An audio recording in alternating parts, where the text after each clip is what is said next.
लोगों का class 10th का गणित यानी मैथमेटिक्स को शुरू कर रहा हूँ। मैं आप लोगों को बिल्कुल जीरो लेवल से पढ़ाऊँगा। तो आइए बिना देर किए हम शुरू करते हैं। सबसे पहले कि गणित क्या होता है। बराबर हम लोग बच्चे से ही गणित के बारे में पढ़ते हैं। गणित को इंग्लिश में मैथमेटिक्स बोलते हैं। गणित ऐसी विद्याओं का समूह है जिसमें संख्याओं, मात्राओं, परिमाणों, रूपों और इनके आपसी रिश्तों, गुण, स्वभाव इत्यादि का अध्ययन करते हैं। तो गणित को हम परिभाषित कर सकते हैं। गणित ऐसी विद्याओं का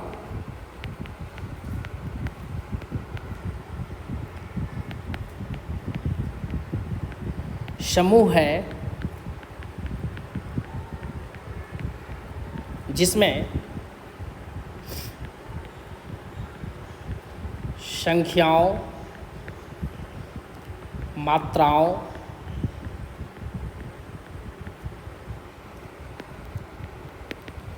परिमाणों,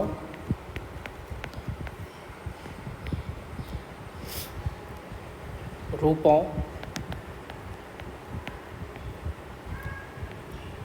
एवं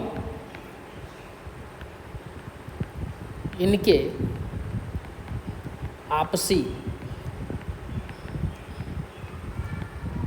रिश्तों, गुण, स्वभाव आदि के बारे में अध्ययन करते हैं। गणित में जो अभ्यस्त लोग हैं यानी गणित के जो विद्वान लोग हैं, जिनका गणित विषय को विकसित करने में अहम योगदान है, ऐसे लोगों को गणितज्ञ कहा जाता है। यानी गणित विषय के ज्ञाता यानी गणित विषय के विद्वान को गणितज्ञ, इंग्लिश में इसी को कहते हैं मैथमेटिशियन,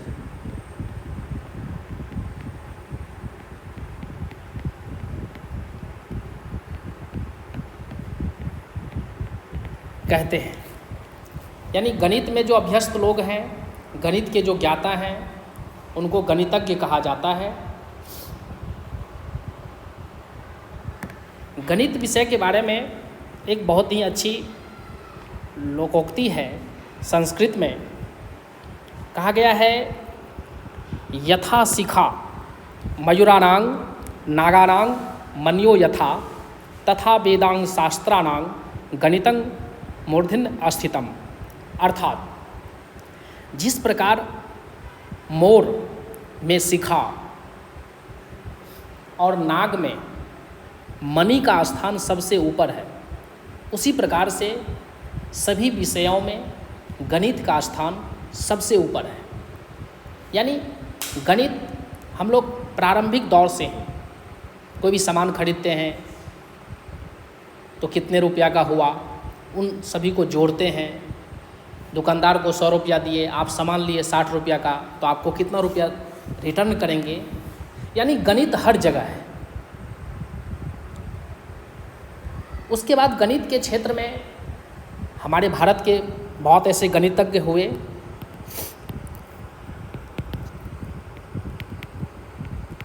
भारतीय गणितज्ञ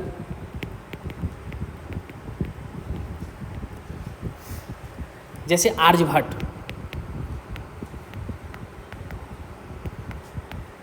रामानुजन,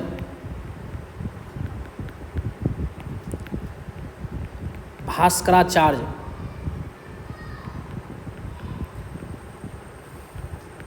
श्रीधराचार्य,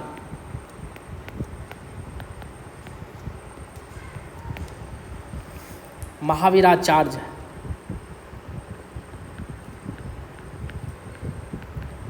यानी ये सब जो हैं ऐसे गणितज्ञ हैं जिनका गणित को विकसित करने में अहम योगदान है। इसी में हमारे रामानुजन साहब है।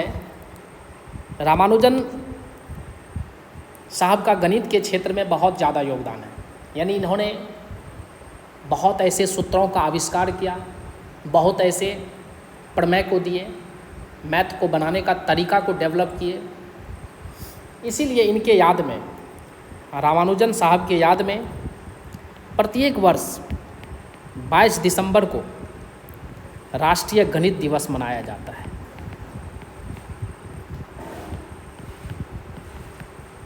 नेशनल मैथमेटिक्स डे,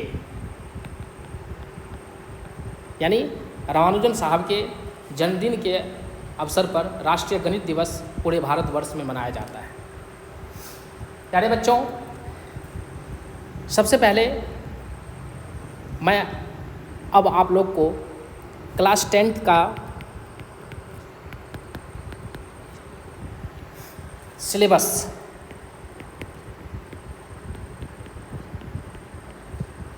बता देता हूँ। क्लास 10th में सबसे पहला जो हमारा चैप्टर है वो है संख्या पद्धति से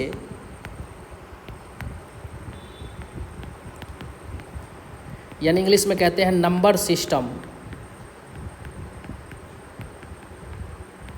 जिसके अंतर्गत आपको पढ़ना है वास्तविक संख्या के बारे में।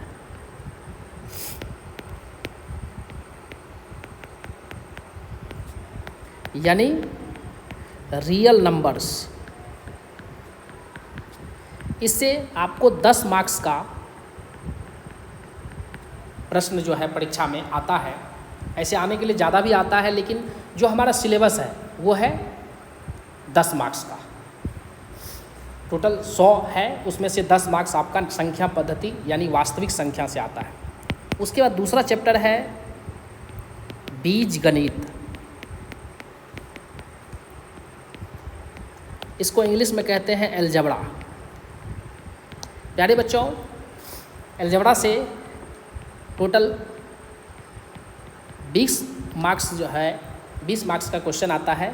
इसके अंतर्गत आपका जो सबसे पहला चैप्टर है एलजेब्रा में वो है बहुपद।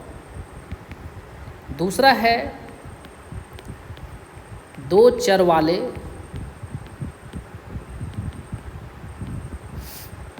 रैखिक समीकरण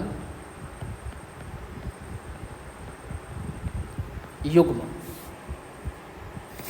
और हमारा इसमें तीसरा चैप्टर जो है वो है द्विघात समीकरण। और इसका चौथा चैप्टर जो है वो है समांतर श्रेणी। इसको शॉर्टकट में हम लोग एपी बोलते हैं, यानी अर्थमेटिक प्रोग्रेशन। द्विघात समीकरण को इंग्लिश में कहते हैं क्वाड्रेटिक इक्वेशन, और दो चर वाले रैखिक समीकरण युग्म जो हैं इनको इंग्लिश में कहते हैं pair of linear equation in 2 variables, और बहुपद को इंग्लिश में कहते हैं पॉलिनोमियल्स। इस तरह से कुल मिलाकर के 4 चैप्टर है बीजगणित के अंतर्गत। अब इसके बाद तीसरा चैप्टर है ज्यामिति। इसको इंग्लिश में कहते हैं ज्योमेट्री। इससे आपको 20 मार्क्स का आता है। अब इसके अंतर्गत जो है चैप्टर क्या क्या है, सबसे पहले पढ़ना है आपको त्रिभुज के बारे में, यानी ट्रायंगल्स के बारे में।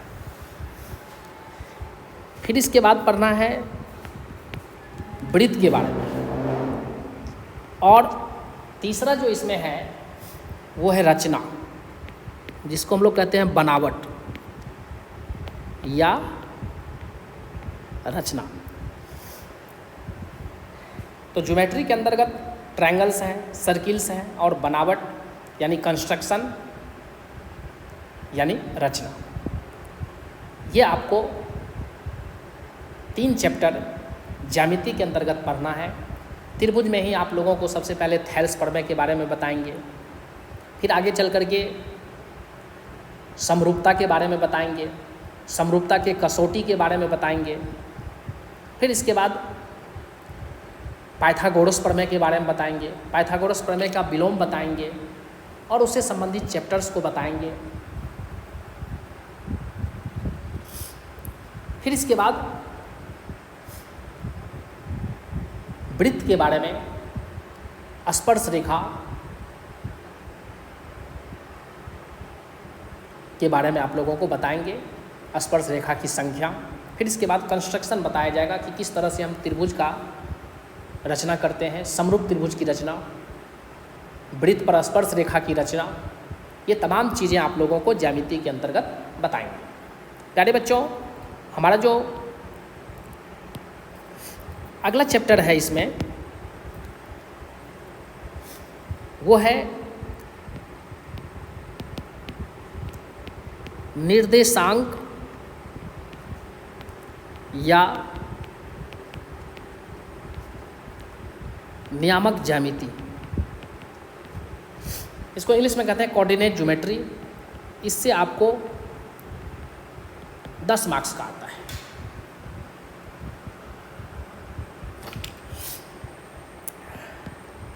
और हमारा जो 5वां चैप्टर है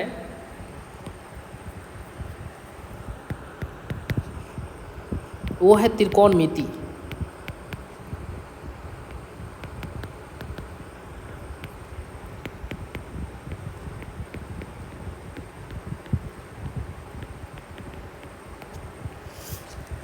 इससे कुल मिलाकर के 20 मार्क्स का आता है।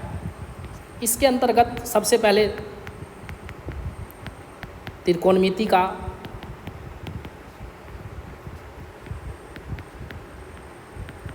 परिचय, फिर इसके बाद विशेष कोणों के लिए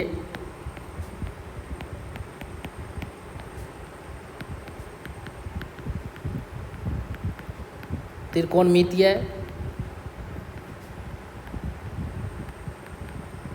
अनुपात। आफ्टर डेट नेक्स्ट है पूरक कोणों के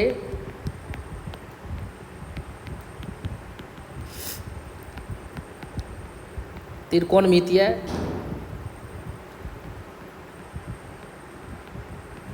अनुपात के बारे में।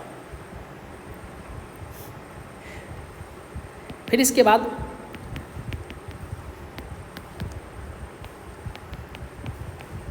त्रिकोणमितीय सर्वसमीकाएं,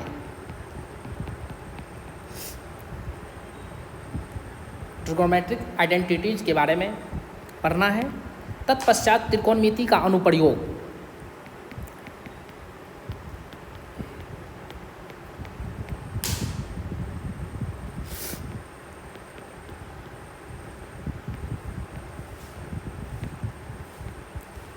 एप्लीकेशन ऑफ ट्रिगोनोमेट्री। इसके अंतर्गत इसका दूसरा नाम है ऊंचाई एवं दूरी, यानी इसी को हम लोग अंग्रेजी में कहते हैं हाइट एंड डिस्टेंस। इससे 5 मार्क्स का परीक्षा में आता है जो कि फिक्स है। इस प्रकार से त्रिकोणमिति के अंतर्गत हमें 5 चैप्टर पढ़ना है और कुल मिलाकर के इससे 20 मार्क्स का प्रश्न आता है। प्यारे बच्चों, छठा चैप्टर जो हमारा है वो है क्षेत्रमिति। इसको इंग्लिश में कहते हैं मेंसुरेशन और इससे 10 मार्क्स का आता है। और इस मेंसुरेशन के अंतर्गत हमें पहला पढ़ना है वृत्त से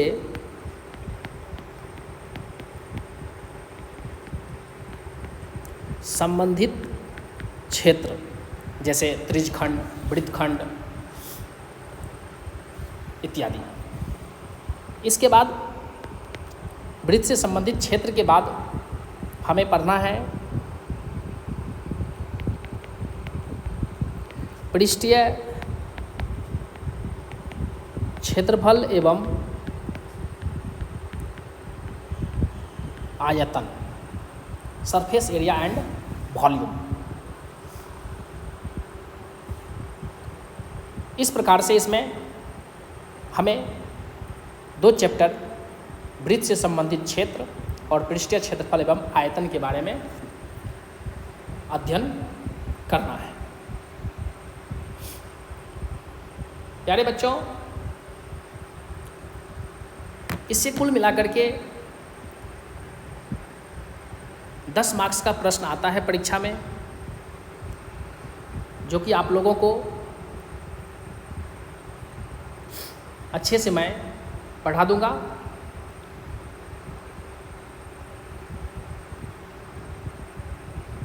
अब मेरा जो है अगला टॉपिक, यानी अगला जो इसमें विषय सूची है वो है सांख्यिकी और प्रायिकता। आखिर ये सांख्यिकी और प्रायिकता में हमें जो पढ़ाई करनी है वो क्या क्या करनी है उसके बारे में आप लोग समझ लीजिए।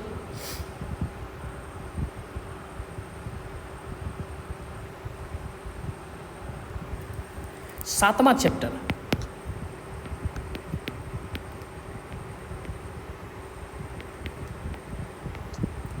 सांख्यिकी, स्टैटिस्टिक्स।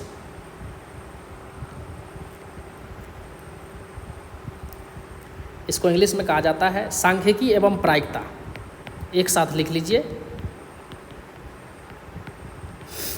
इससे कुल मिलाकर के 10 मार्क्स का आता है। सांख्यिकी को इंग्लिश में कहते हैं स्टैटिस्टिक्स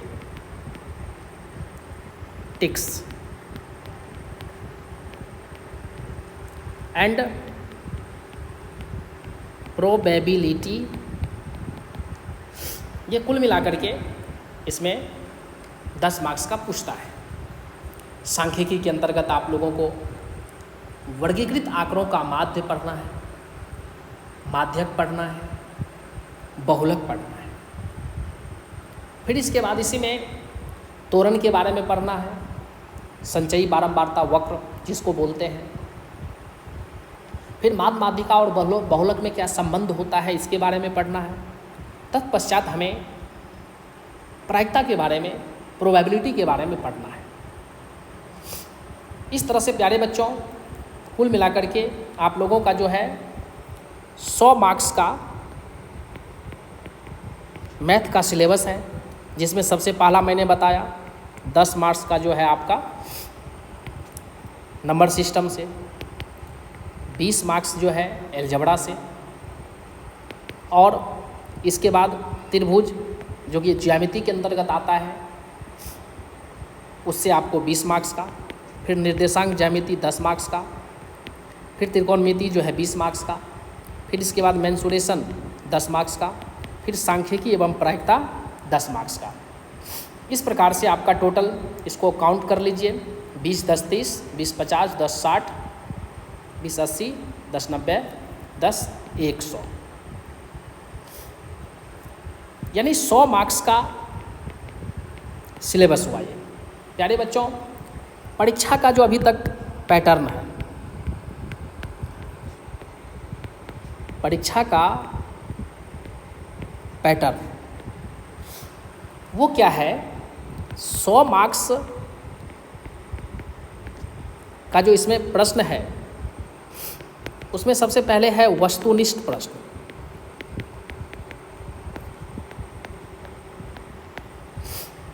इसको इंग्लिश में कहते हैं ऑब्जेक्टिव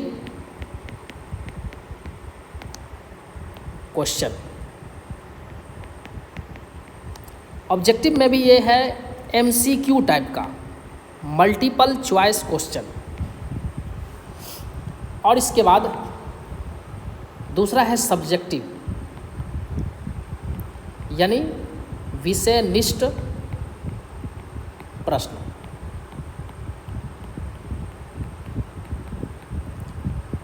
सब्जेक्टिव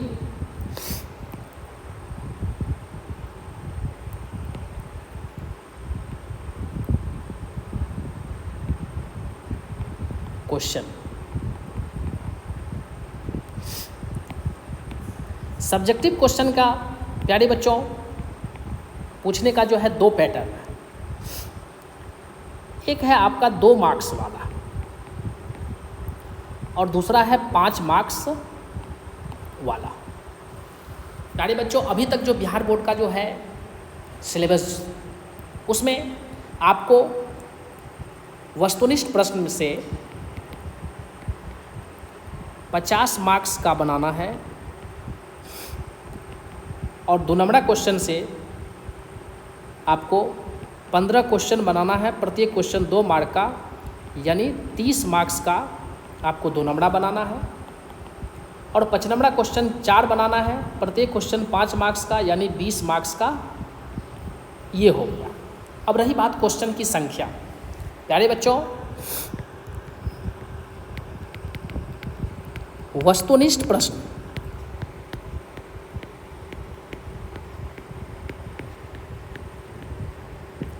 की संख्या अभी वर्तमान में जो है वो आपको 100 क्वेश्चन है। उसमें से कोई 50 क्वेश्चन बनाना है। 100 में से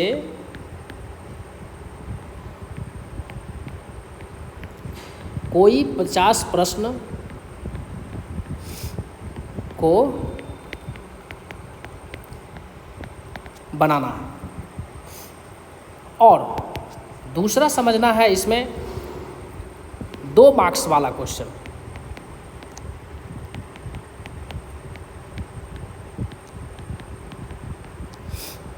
दो मार्क्स वाला क्वेश्चन की संख्या 30 रहेगी। 30 प्रश्नों में से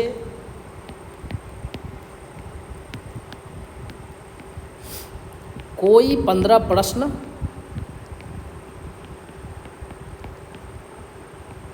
बनाना है। अब है 5 मार्क्स वाला।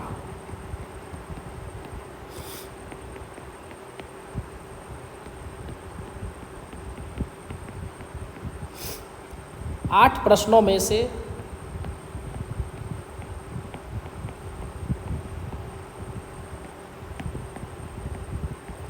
कोई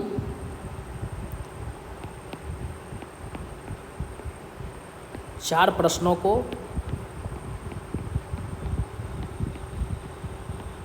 बनाना है। इस प्रकार से प्यारे बच्चों 50 क्वेश्चन ऑब्जेक्टिव का, प्रत्येक क्वेश्चन 1 मार्क का, तो 50 मार्क्स हो गया। 15 क्वेश्चन आपको 2 नंबर वाला बनाना है, तो ये 30 मार्क्स का हो गया।